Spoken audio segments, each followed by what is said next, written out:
Video में हम लोग झारखंड के जनजातियों के बारे में देखेंगे और ये जानेंगे कि जनजातियों से संबंधित कौन कौन सा ऐसा संबंधित टॉपिक है जहां से सवाल आते हैं।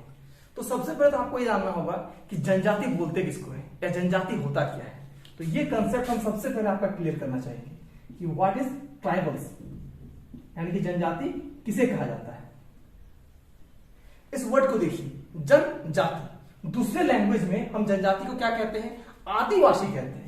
किसी भी स्थान का, केवल ना केवल झारखंड का, चाहे वो भारत का हो चाहे वो विश्व के हो, कहीं भी हम लोग क्या कहते हैं? आदिवासी।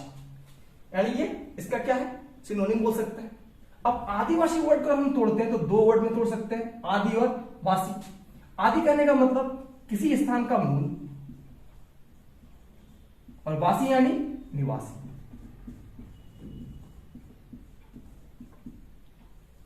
तो इसके नाम से क्या शाब्दिक अर्थ निकल के आया कि जनजाति हम किसे कहते हैं? तो किसी स्थान की मूल निवासी को हम क्या कहते हैं? उस पार्टिकुलर स्थान का जनजाति कहते हैं। इसीलिए हम लोग कहते हैं झारखंड की जनजातियां, भारत की जनजातियां या विश्व के अलग अलग देशों की जनजातियां। नाम से हम बोलते हैं कि केनिया में कौन सी जनजाति पाई जाती है? तो मसाई जनजाति पाई जाती है। ठीक है, रीजन क्या हुआ कि उस पार्टिकुलर स्थान का मूल निवासी कहलाता है। क्या कहलाता है? जनजाति कहलाता है। हम भारत की बात करें तो पूरे भारत में जब बात कीजिएगा, और जो प्रेजेंट टाइम का सेंसस हुआ है, 2011 का सेंसस हुआ, तो टोटल हम लोग देखते हैं कि झारखंड के अलावा पूरे भारत को मिलाकर कुल 705 ट्राइबल्स ग्रुप है। पूरे भारत में कुल 705 क्या है? हमारे जनजातीय ग्रुप है, जनजातीय कबीला के लोग पाए जाते हैं। इसमें से अगर झारखंड की बात करें तो झारखंड में कितना पाए जाते हैं? तो 32 पाए जाते हैं। पूरे झारखंड में क्या होते हैं? 32 प्रकार की जनजातियां पाई जाती है। जबकि पूरे भारत की बात करें तो 705 ऐसे कबीलों को चुना जा सका है, जिसे हम क्या कहते हैं? जनजाति कहते हैं। जनजातियों को भी बाद में दो कैटेगरी में डिवाइड किया गया था। एक तो साधारण जनजाति और दूसरा एक आदिम जनजाति। यानी इसको हम कैटेगराइज करें तो क्या आ गया? एक आदिम जनजाति।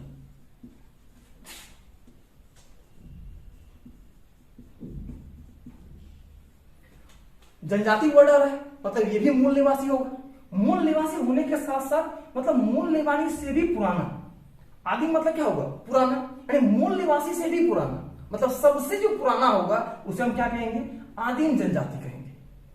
और झारखंड में देखा जाए तो झारखंड में इस 32 में से 8 ऐसे प्रकार हैं, 8 ऐसे प्रकार हैं जिसे हम लोग क्या नाम दिए हैं? आदिम जनजाति का नाम दिए हैं।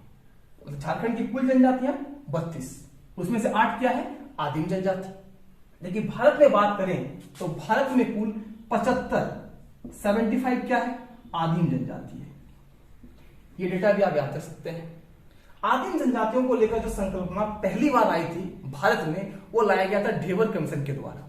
ये जरूर याद रखिएगा, किसके द्वारा पहली बार आदिम जनजातियों के बारे में चर्चा की गई थी? आप कहिएगा ढेबर कमीशन।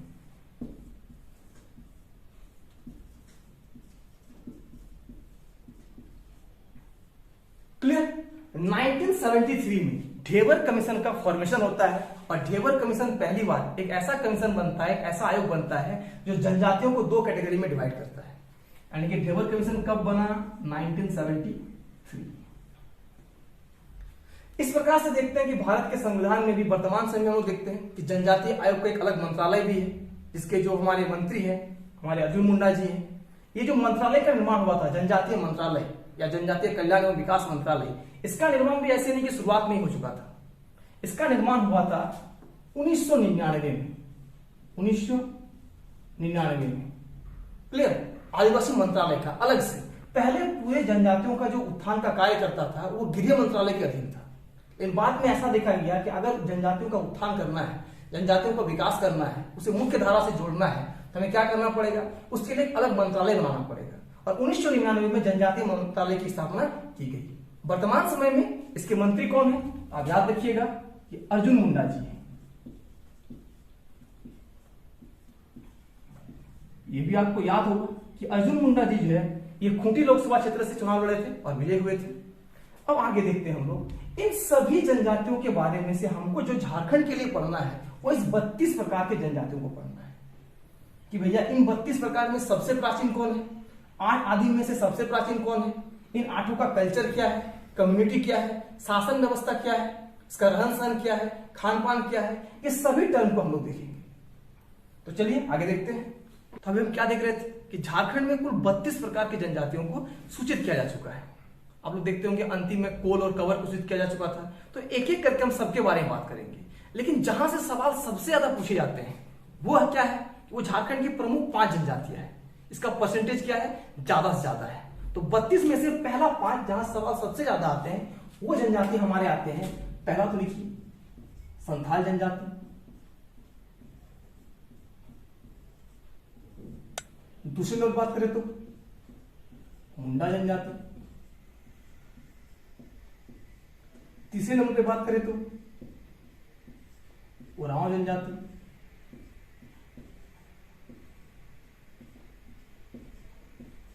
चौथे स्थान पे बात करें तो खड़िया जनजाति। इन सभी जनजातियों से, 4 के 4 जनजाति से सबसे ज्यादा सवाल पूछे जाते हैं। यहां तक कि हमारा जो जेपीएससी का सिलेबस है उस पर क्या हुआ है, इन सभी जनजातियों का पार्टिकुलर एडमिनिस्ट्रेशन को बताया गया है। इसके साथ एक जनजाति और हो जनजाति। इन 5 का एडमिनिस्ट्रेशन हमारा सिलेबस स्पेशल क्या क्या मेंशन किया हुआ है। इन 5 का एडमिनिस्ट्रेशन आप पढ़िए। ऐसा नहीं कि बाकी सबको हम नहीं पढ़ेंगे, बाकी सभी जनजातियों के बारे में हम पढ़ेंगे, लेकिन यहां से सवाल सबसे ज्यादा आता है। तो सबसे पहले हम क्या करेंगे, इन जनजातियों को कवर करेंगे। इसके बाद जनजातियों में जो सबसे ज्यादा सवाल आता है वो आता है आदिम जनजातियों से। और जैसे कि अभी हम बताएं कि अभी वर्तमान समय तक झारखंड के 32 जनजातियों में 8 को हम लोग क्या कहे हैं कि 8 जनजातियां आदिम जनजाति है। तो इन 8 आदिम जनजाति को हम लोग पढ़ेंगे।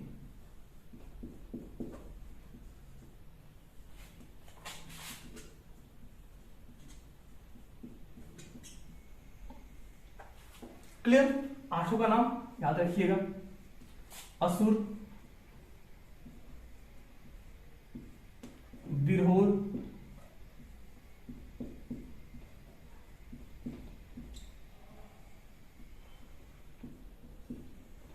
बिरजिया,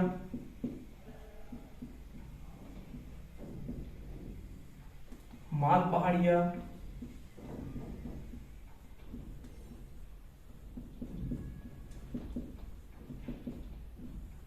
असुर, बिरहोर, बिरजिया, माल पहाड़िया। इसके बाद देखें तो सोरैया पहाड़िया,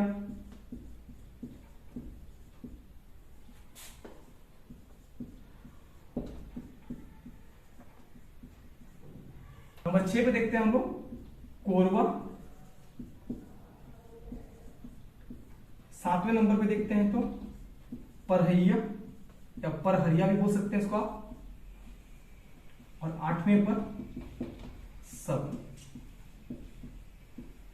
झारखंड के 32 जनजातियों में ये 8 क्या है, आदिम जनजाति है। और ये जो हम 5 लिखे हैं ये जनजाति में ही आते हैं, लेकिन सबसे ज्यादा जो सवाल पूछे जाते हैं एग्जामिनेशन में वो या तो ये 5 से पूछे जाएंगे या तो ये 8 से पूछे जाएंगे। तो हम लोगों का जो सिलेबस में दिया हुआ है उसके अकॉर्डिंग को रखते हुए हम लोग इन सभी के बारे में डिटेल्स में पढ़ेंगे, और बाकियों के बारे में जो मोस्ट इंपॉर्टेंट पॉइंट होगा केवल उसको देख लेंगे। क्या क्या देखेंगे, जनजाति जो हम पढ़ेंगे इसमें हम लोग क्या क्या पढ़ेंगे। तो सबसे पहले संथाल की बात करें तो सबसे पहले हम क्या देखेंगे कि संथाल जनजाति पाई कहां जाती है। अगर संथाल जनजाति कहीं पर पाई जाती है तो रीजन क्या है, उसकी उत्पत्ति कैसी हुई, उस स्थान तक वो कैसे पहुंचा, क्या उसका उत्पत्ति उसी स्थान से हुई, उसका रहन सहन क्या है, उसका खान पान क्या है, उसके पर्व त्योहार क्या है, उसके पहनावा क्या है, पहनावा वो क्या पहनना पसंद करते हैं, क्या खाना पसंद करते हैं, उसकी आर्थिक स्थिति क्या है, उसका समाज में महिलाओं का स्थान क्या है, उसका जो शासन व्यवस्था है पूरा का पूरा शासन व्यवस्था यानी कि माही शासन व्यवस्था वो कैसा होगा। हर एक जनजाति का अपना एडमिनिस्ट्रेशन होगा, साथ साथ अपने देवी देवता होंगे, अपना आर्ट एंड कल्चर होगा, जैसे जादू बोटिया, कोहबर, इन सभी के बारे में पढ़ते हैं। अलग अलग नृत्य के बारे में पढ़ेंगे, जदू नृत्य, नीर्स सुंकू, वीर सोरेन, दौड़ सोरेन, यानी अलग अलग नृत्य के बारे में पढ़ेंगे। हर एक जाति का पार्टिकुलर पढ़ेंगे। अलग अलग जाति का अपना अपना विवाह होगा, अपने अपने शादी होगा, यानी बापला होगा, सांगा होगा, हरण विवाह होगा, तनु तेपैला होगा, हट विवाह होगा, घरदी जमाई विवाह होगा। क्या होता है ये विवाह, किस जनजाति में कौन सी विवाह प्रचलित है, कौन जनजाति है जिसपे तलाक होता है, कौन सी जनजाति है जहां पर बहु विवाह हो सकता है, कहां बहु विवाह की प्रथा प्रचलित नहीं है। ऐसी कौन सी जनजाति है जो हम लोग क्या कहते हैं कि मांस खाना भी वर्जित होता है, क्या कोई ऐसी जनजाति है इसको अलग अलग प्रकार के खान पान में वर्जित होता है या कोई निषेध रहता है, उनका गोत्र क्या है, गोत्र चिन्ह क्या है, टोटम क्या होते हैं, समाज कैसा होता है, मास सत्तात्मक या पित्त सत्तात्मक होता है, इन सभी विषयों के बारे में देखेंगे।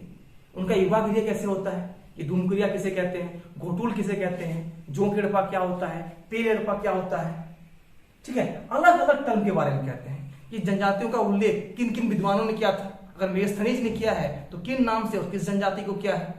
एस.सी. रॉय, शरद चंद्र रॉय, उन्होंने अपनी पुस्तक में क्या क्या लिखा है, उनकी अलग अलग पुस्तक को देखेंगे। Munda and their countries, the Oraon of Chotanagpur, the Kharias, इन सभी पुस्तकों के बारे में, मतलब जनजातियों के बारे में हम लोग टोटल एक एक पॉइंट को देखेंगे कि हमारे एग्जामिनेशन में एक भी सवाल वहां से ना छूटे। तो जब भी हम नेक्स्ट वीडियो में मिलेंगे इन सभी टर्म को डील करेंगे। तब तक के लिए जय हिंद, जय झारखंड।